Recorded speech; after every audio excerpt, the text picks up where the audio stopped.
¿Cómo están mis hermanos?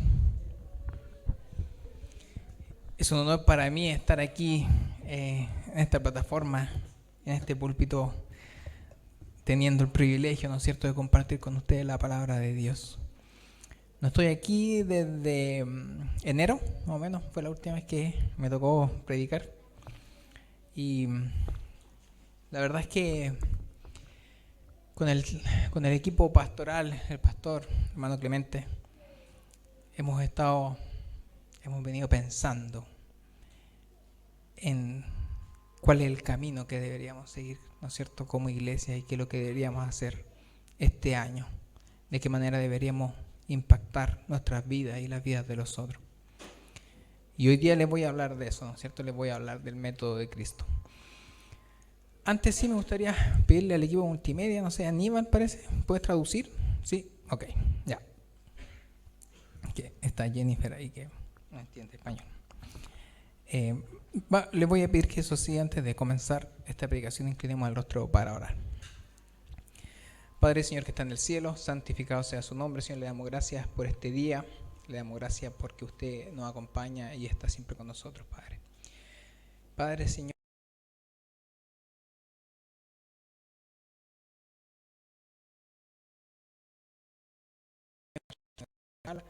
este templo, Señor, y que juntos, Señor, podamos descubrir, Señor, la Escritura y ver que usted, Señor, nos tiene preparado. Le rogamos, Padre, en nombre de Jesús. Amén.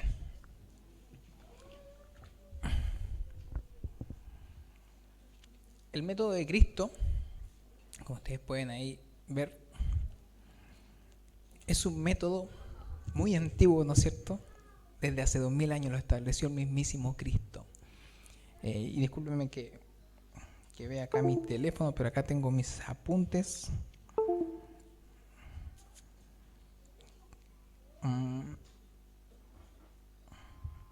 Creo que tengo el pointer. Así. Ya, pero la anterior era. Bueno, lo primero que les voy a contar es que después de escuchar este sermón vamos a entender por qué es importante este método. Y para que podamos entender bien este método, comenzaremos a hacer un curso, ¿va?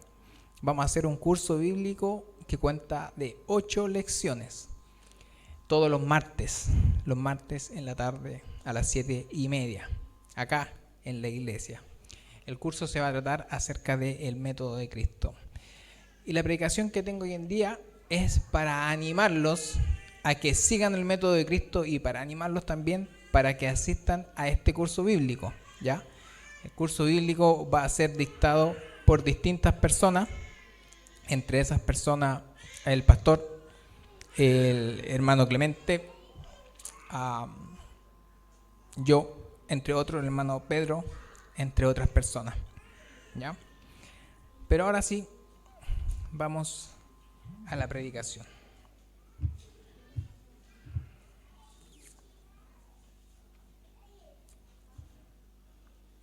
El método de Cristo tiene pasos, ¿ya? Y los pasos son los que están ahí en el punto 2, solamente el método de Cristo. Pero antes, ¿no es cierto?, de seguir estos pasos, nosotros debemos ser aromatizados y salados por Cristo. ¿A qué me refiero con esto? Ser aromatizado y salado por Cristo lo vamos a descubrir, ¿ya? Después de que somos aromatizados y salados por Cristo, dice solamente el método de Cristo. ¿Por qué solamente el método de Cristo? Porque la sierva del Señor dice que solamente mediante el método de Cristo vamos a tener éxito. Por lo tanto, todas las campañas que nosotros hagamos, todas las campañas de evangelismo, toda nueva estrategia que queramos seguir, siempre tiene que estar fundada en el método de Cristo. Si es que hay algo que se desvía del método de Cristo, no va a resultar. ¿Ya? ¿Y cuáles son los pasos a seguir para cumplir con el método de Cristo? Es uno, dice que Jesucristo se mezcló con la gente deseándoles el bien, ¿ya? 2, simpatizó con ellos. Vamos a descubrir qué es lo que significa también simpatizar. 3, suplió sus necesidades. 4, se ganó las confianzas de las personas. Y después de haber seguido estos 4 pasos, Jesús les decía a las personas: síganme. Síganme y los haré pescadores de hombres. Hoy día vamos a explorar y vamos a analizar cómo podemos hacer, primero qué significan todos estos pasos y qué es lo que podemos hacer y cómo lo podemos hacer. ¿Ya? Dice ser aromatizados por Cristo. ¿Qué significa ser aromatizados por Cristo? ¿A quién le gusta, no es cierto, oler un buen perfume? ¿Ya? ¿A quién le gusta que la esposa o el esposo se ponga un buen perfume, no es cierto, y oler un rico perfume? Yo creo que a todos, ¿no es cierto? ¿Y por qué el perfume es tan atractivo? ¿Qué nos ocasiona el perfume? ¿Qué sensación nos da? Una sensación de agrado, ¿no es cierto? De gusto.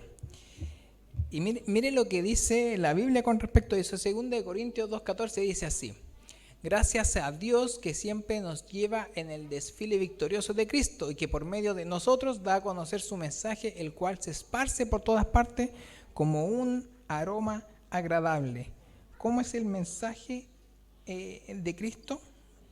Según Pablo, como un aroma agradable, ¿ya? Y miren lo que dice la sierva del Señor. Dice: cuando el amor de Cristo es atesorado en el corazón como dulce fragancia, no puede ocultarse. Su santa influencia será percibida por todos aquellos con quienes nos relacionamos. ¿No es cierto? Cuando nos ponemos un buen perfume, ¿para qué nos ponemos un buen perfume? ¿Ah? Para oler bien, ¿no es cierto? Y cuando los otros ven que nosotros tenemos un buen perfume, no se van a alejar de nosotros. A veces le ha pasado que van en el tren, ¿no es cierto? Y una persona huele mal. Entonces, ¿usted qué hace? Usted se aleja, ¿ya? Pero si una persona tiene un buen perfume, usted no va a querer alejarse, ¿verdad?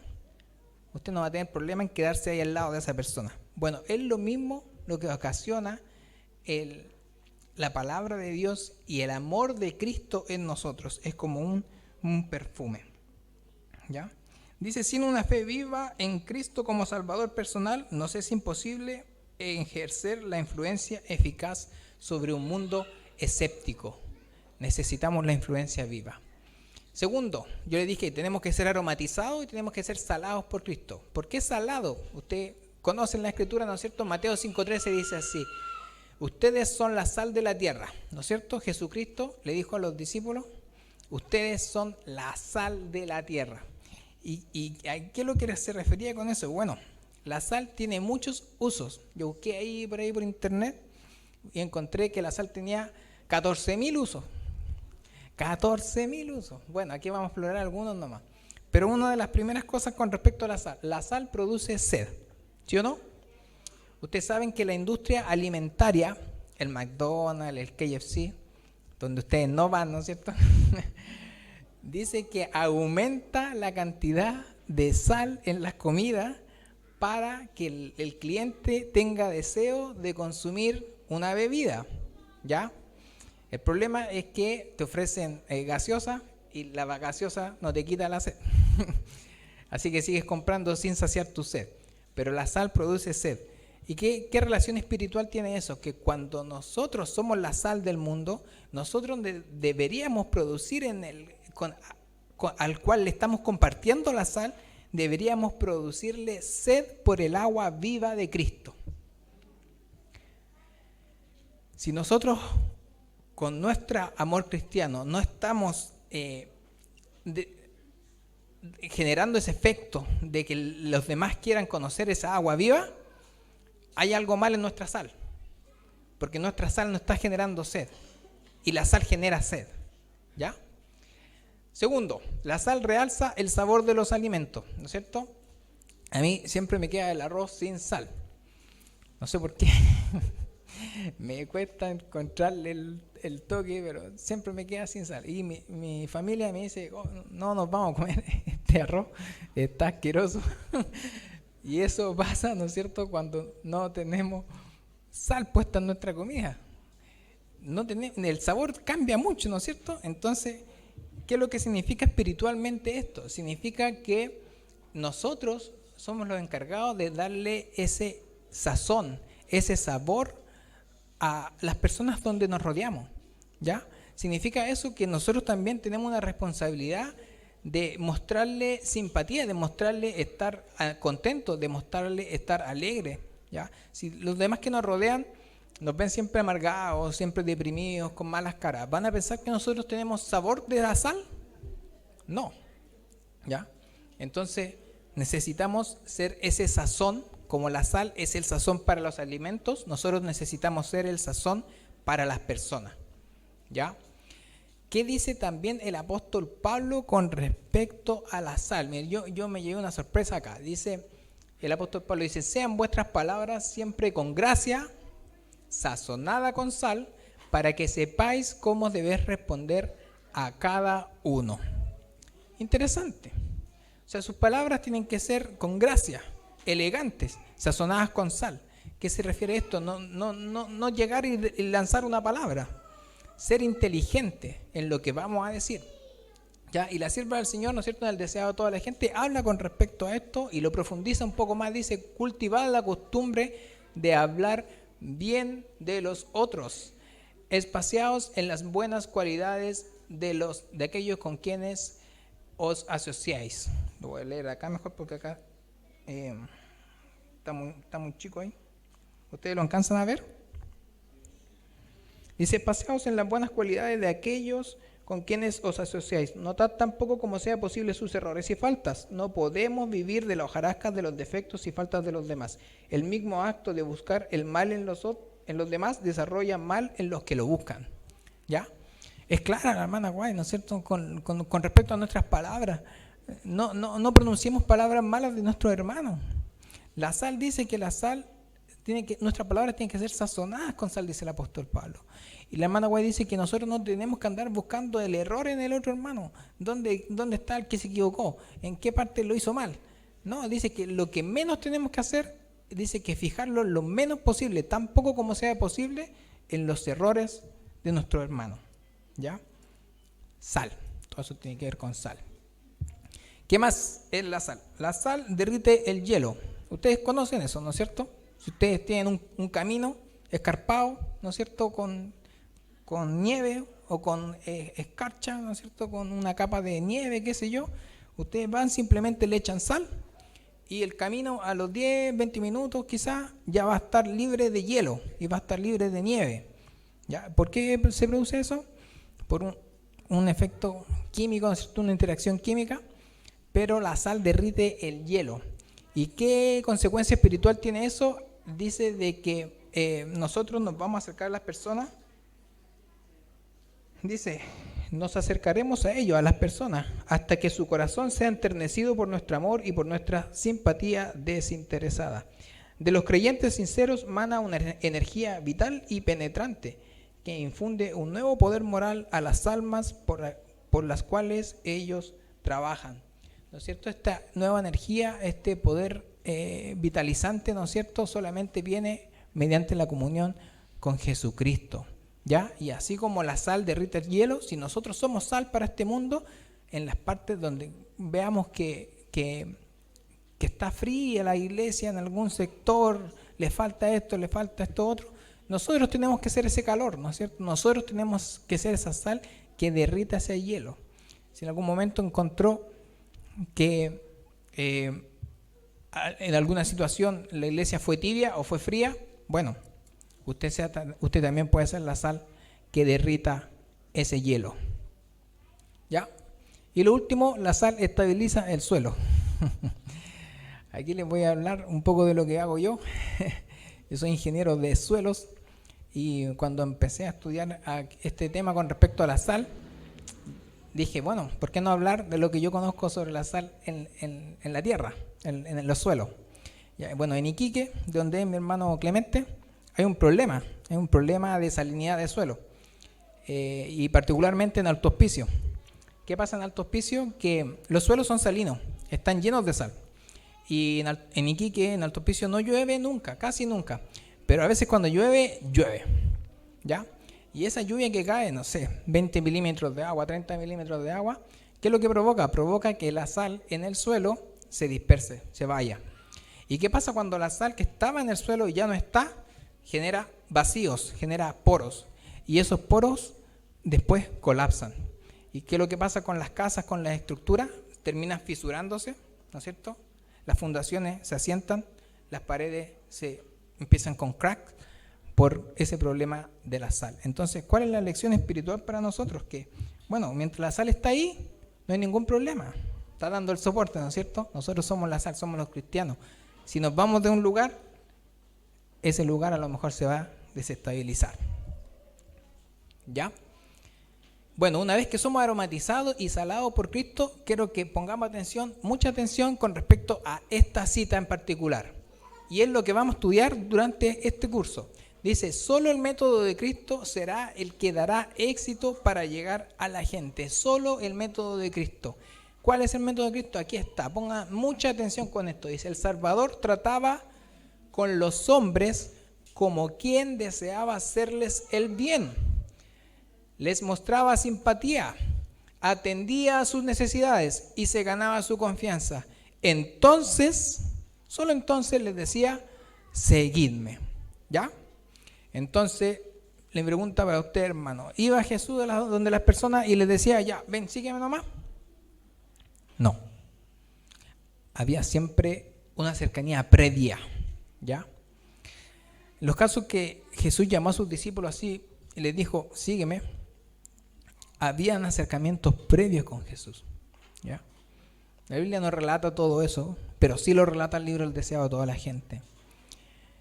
Entonces Jesús ganaba las confianzas de las personas, resolvía sus necesidades, pero lo primero que hacía era mezclarse con ellos.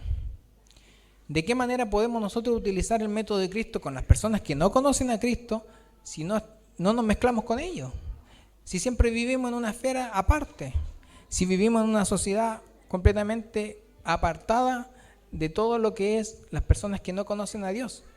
No se puede hacer. Entonces, ¿qué es lo que hacía primero Jesús? Se mezclaba con las personas. Dice la gente, saqué este pensamiento, la gente se asocia con otras personas por diferentes razones, la gente del mundo, ¿ya? Generalmente lo hace por algún motivo personal o no por razones altruistas.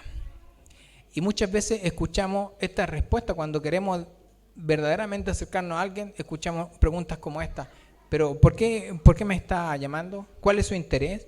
¿Qué es lo que usted está buscando de mí? ¿Qué desea en definitiva? ¿Qué quiere a cambio de lo que me está diciendo? ¿O qué es lo que está vendiendo? Y la gente está desconfiada y no cree que uno se pueda acercar a ellos de forma desinteresada, porque en el mundo lamentablemente todas las personas se acercan a otras con algún interés oculto. La verdad es que Jesucristo no lo hacía de esa forma. Jesucristo se interesaba personalmente en las otras personas, no para conseguir algo a cambio, no para tener algo de provecho para él, sino porque realmente se interesaba en las personas. Le hago esta pregunta y les pongo esta siguiente imagen. Esta imagen que ven ahí es una imagen que encontré del encuentro de Jesús con la mujer frente al pozo. ¿Ya? ¿Están viendo ahí la cara de la mujer? ¿Una cara amistosa o no? ¿No? ¿Por qué le puse esa imagen? Porque es la más probable cara que haya tenido esa mujer cuando estaba hablando con Jesús. ¿Y por qué les digo esto? Porque de partida samaritanos no se hablaban con judíos. ¿Ya? Y cuando Jesús se acercó y le habló, no debe haber reaccionado al tiro así con simpatía, sino que lo primero que debe haberse preguntado, ¿por qué él me está hablando? Quizás hizo las mismas preguntas que les puse en la diapositiva recién. ¿Qué quiere él de mí? ¿Por qué se acerca a mí? ¿Qué es lo que está buscando? Pero mediante el método de Cristo, mediante el sincero interés que Cristo le demostró a esta mujer, ella cambió su actitud para siempre. Y no solamente fue un beneficio para ella, sino fue un beneficio para todo un pueblo. Y yo le hago esta pregunta. ¿Somos conscientes de que tenemos a nuestra disposición el más imponente poder del universo para cambiar el corazón humano?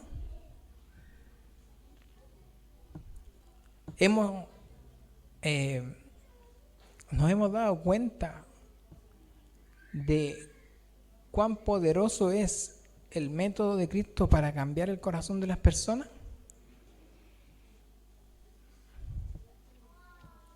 Es tan potente el mensaje de Cristo, es tan potente el método que él ocupó, que hasta el corazón más duro, hasta el corazón más de piedra que había, Jesucristo era capaz de enternecerlo. Y es el método más potente que tenemos hoy para predicar el Evangelio. Dice la sierva del Señor en el deseado a todas las gentes: no debemos apartarnos de los demás.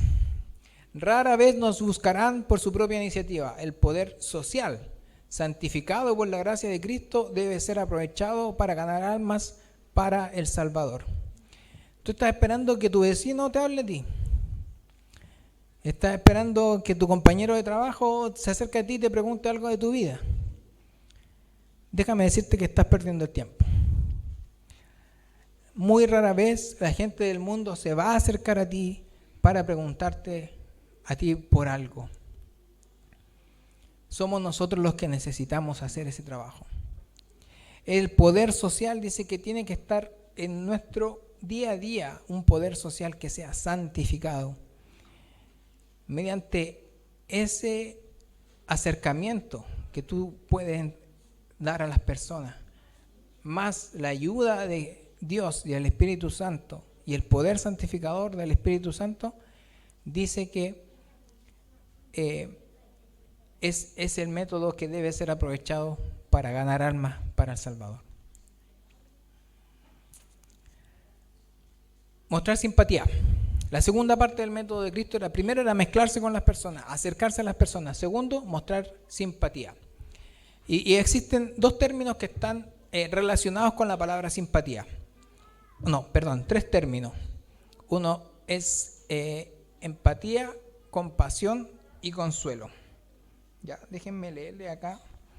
Tengo preparado aquí la definición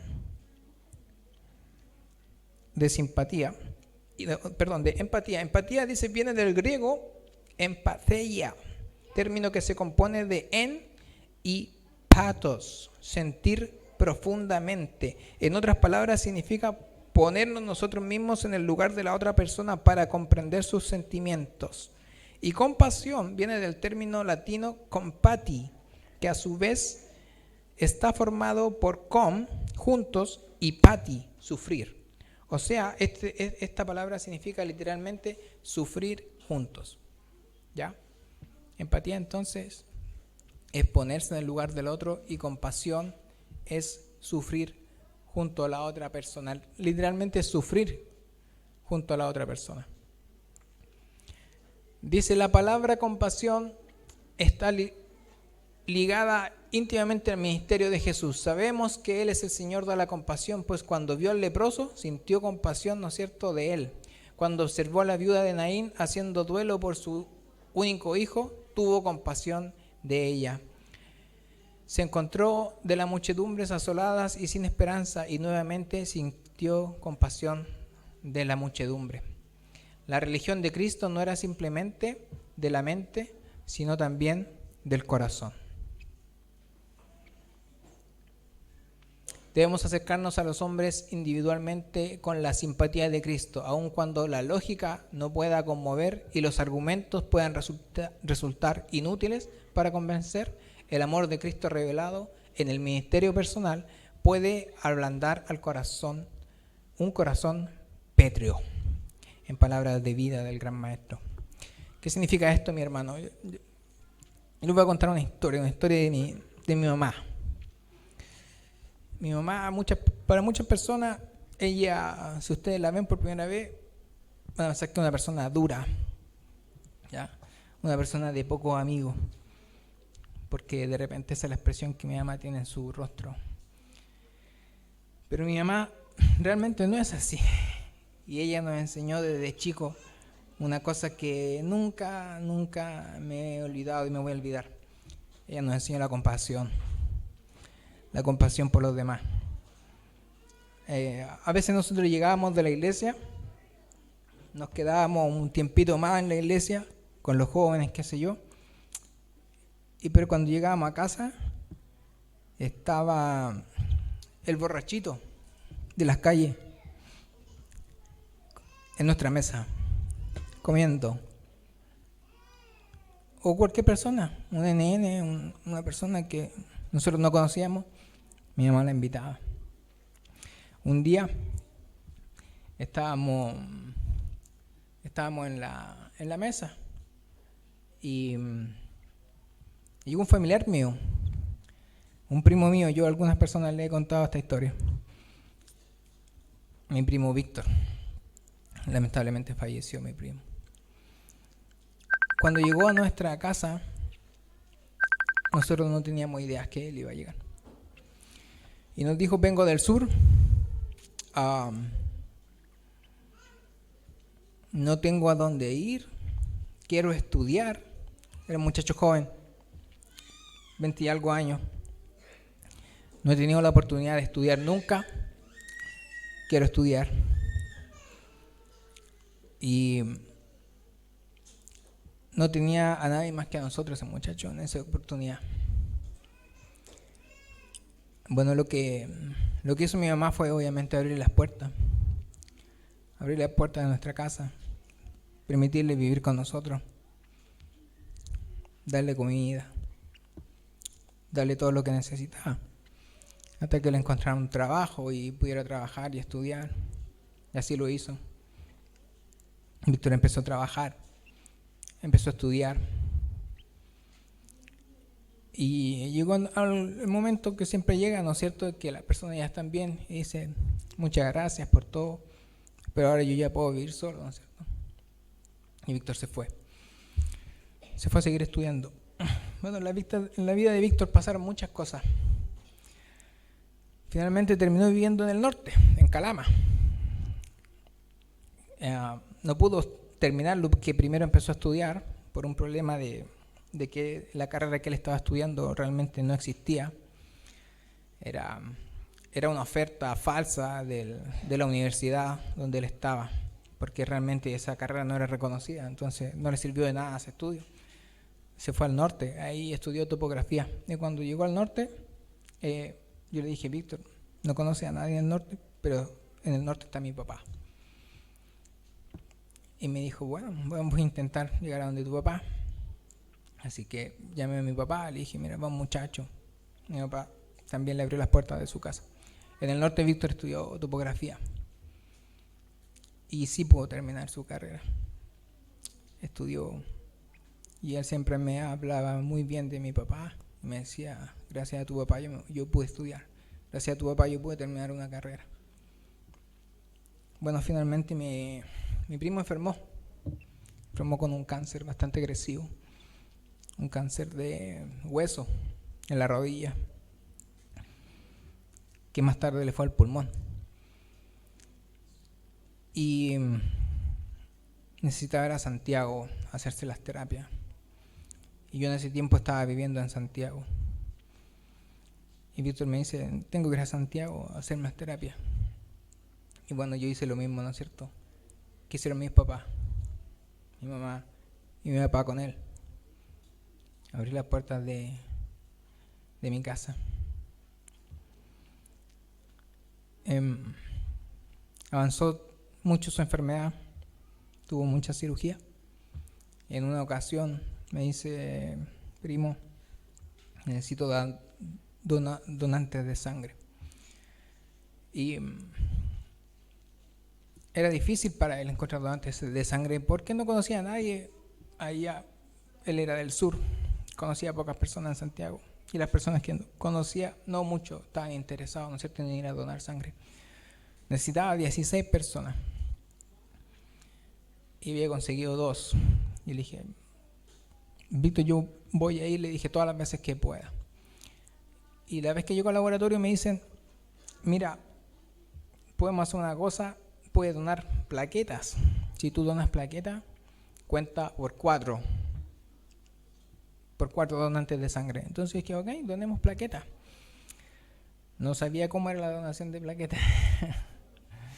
A los que le ha tocado donar plaquetas, hermano, o al que les vaya a tocar. La verdad es que uno tiene que estar sentado con los brazos extendidos porque la sangre tiene que circular. Y ese proceso puede durar hasta 3 horas. Y Víctor no conseguía más donantes. Así que 3 veces tuve que ir a donar plaquetas por amor a mi primo.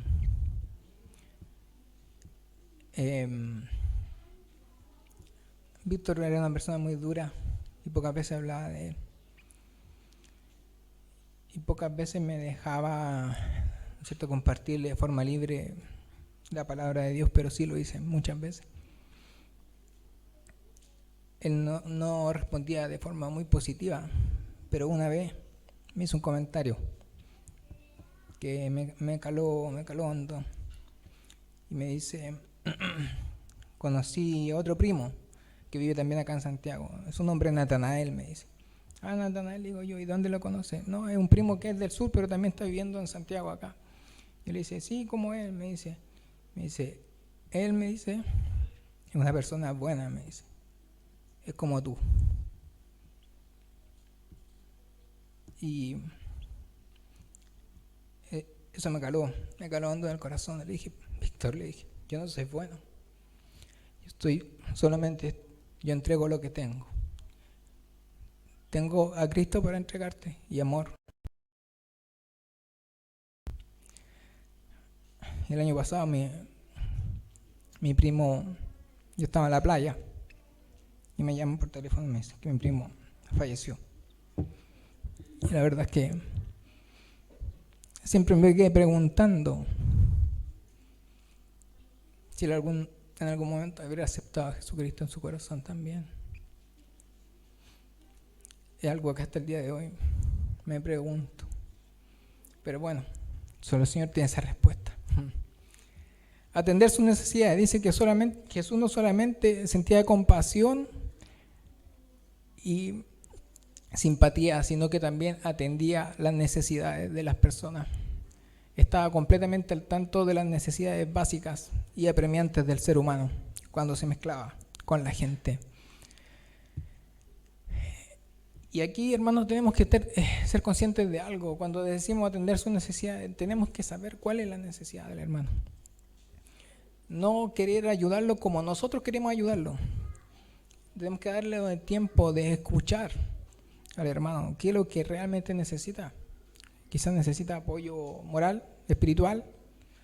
Quizás necesita otra cosa. Quizás está pasando dificultad económica. Quizás tiene otro tipo de problemas familiares. Y nosotros no sabemos. Por eso es importante que podamos saber y entender cuáles son las necesidades de nuestro prójimo. Antes, escuchar y después actuar. Ya. Dejar de ser ayudado. Dice que también no siempre tenemos que estar atendiendo. Muchas veces a lo mejor la gente nos va a querer invitar, ¿no es cierto?, a sus casas, nos va a querer agasajar, por así decirlo. Y Jesús se dejaba agasajar, ¿no es cierto? Dice acá el deseo de toda la gente. Dice, Jesús hallaba con frecuencia descanso en el hogar de Lázaro. Dice, el Salvador no tenía hogar propio, dependía de la hospitalidad de sus amigos y de sus discípulos. Sentía anhelos de ternura, cortesía y afecto humano. Dice que Jesús iba a la casa de Lázaro porque en la casa de Lázaro se sentía bien, se sentía atendido. Por lo tanto, tenemos que ayudar, pero también dejarnos ayudar cuando lo necesitamos. Ya, no siempre vamos a estar en la posición de ayudar. Gracias, Juanito. Finalmente dice que el Salvador ganaba su confianza. ¿Ya? ¿Cómo Jesús ganaba la confianza de las personas? Porque Jesús practicaba lo que predicaba y enseñaba. Y dice que la gente va a responder con confianza cuando vea que nuestra vida es consecuente con lo que nosotros decimos, con nuestras palabras. Jesús ganó confianza porque su vida demostró lo que él enseñaba. Es la única forma, hermanos, de ganar la confianza con otras personas. Ya dice que hay algo interesante que encontré acá. Jesús creyó en nosotros. y cree todavía en nosotros, cuando en realidad nosotros no somos confiables. ¿Ya? ¿Por qué cree en nosotros? Porque Él nos ama y anhela inspirar esperanza y confianza recíproca en nosotros, a pesar de que bajo ningún concepto somos meritorios de la confianza de Jesús, de Cristo, de Dios. Él nos da de todos modos confianza. ¿No deberíamos también reflejar la misma actitud cuando nos relacionamos con otras personas? A veces no queremos confiar porque decimos, no, este hermanito es así. No, este hermanito falló el año pasado. Entonces, como falló el año pasado el hermanito, este año también va a fallar. Bueno, nosotros no merecemos la confianza de Jesucristo. Sin embargo, Jesús nos da la confianza, ¿sí? Nos sigue dando la confianza día a día. En el libro La Educación, página 75, dice así con respecto a Jesús, dice que en cada ser humano discernía las posibilidades infinitas. Al mirarlos con esperanza, inspiraba esperanza. En su presencia, las almas despreciadas y caídas se percataban de que aún eran seres humanos y anhelaban demostrar que eran dignas de su consideración. En más de un corazón que parecía muerto a todas las cosas santas, se despertaron nuevos impulsos. A más de un desesperado se le presentó la posibilidad de una nueva vida. Ese era el efecto que tenía las palabras y el método de Jesucristo en las personas. Dice ahí la última parte, en más de un corazón que parecía muerto a todas las cosas santas, se despertaron nuevos impulsos. Eso es lo que Dios quiere para nosotros, hermanos. Quiere dos cosas. Una, que seamos capaces de despertar en otros nuevos impulsos. Y quiere que nosotros mismos tengamos nuevos impulsos por el Evangelio.